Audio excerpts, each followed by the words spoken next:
Department of Justice election attorney J. Christian Adams. Good evening, Christian. How are you? Hey, Judge. Good. How are you? Okay. Now, people ask me all the time. I give speeches all over the country, and people say to me, well, why are they still there? Why don't they just fire him? Obama fired all of the Bush people when he came in.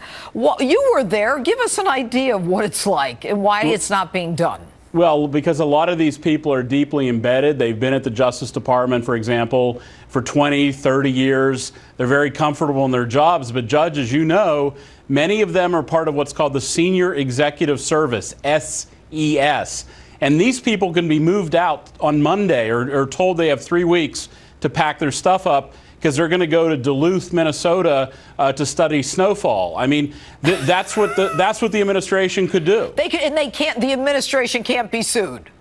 No, they're SES. They're at the top of the pyramid. Okay, but for a government my viewers employee. Don't know what SES means. I mean, Senior Executive Service, but that means even though you have a job, you can't be fired, but you can be moved. Right. Okay. And they can be moved out of the swamp, out of Washington, to where it's really cold, and they might not want to move, and they might quit. A lot of good things can happen, but you can send these people that have been causing trouble. Can we move them to Guam? Hey, Guam's a great place. I have a case there in U.S. federal court.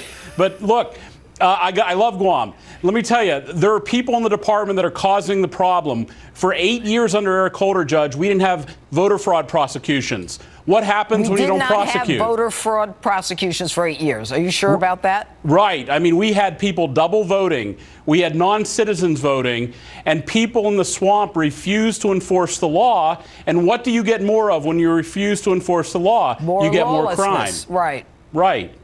Well, let me ask you this.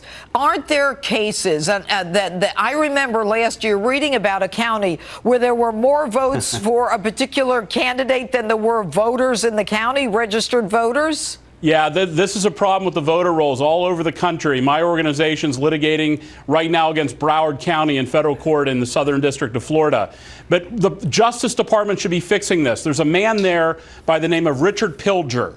He's the head of the election crimes branch. Obama put him there. Holder put him there. He's the guy responsible for no voter fraud prosecutions for 8 years. There were double voters. There was a congressional candidate in Maryland. Her name was Wendy Rosen. I remember She voted twice for President Obama. She wasn't federally prosecuted. Federal laws being violated all around the country on election crimes, voter fraud. So why are we paying these people if they're not doing the job? Because nobody's asking the right questions. You are tonight. Why do people they're like the Maytag repairman, right? Richard Pilger was there for 8 years, didn't do anything. The problem was the system was broken, unlike the Maytag machine. The system was broken, and he didn't do anything for 8 years. Okay, so if they're not prosecuting, and they're in the Department of Justice, and we've got all of these illegalities going on, and nobody's prosecuting these cases, then shouldn't Jeff Sessions and, I have my own problems with him as it relates to Clinton, Loretta Lynch, everybody else, Uranium One,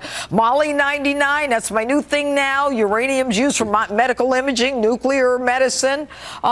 This is his bailiwick, too? Yeah, Sessions, I've said it on your show before, he's not the problem. But there are going to be people above people like Richard Pilger, people above other swamp creatures who don't want to do anything about the problem. I'm on the President's Voter Fraud Commission. And one of the things we're looking at is, what do you do to stop voter fraud? Well, step one is you start prosecuting it. And he hasn't done it for 8 years. Well, you know what? That is shocking. Richard Pilger, we're going to put him on Washington's Worst. We're going to get his picture up next time, along with Koskinen. And, the good news is Koskinen's gone. So there. Maybe we had something to do with it. Maybe not. J. Christian Adams, thanks for being with us.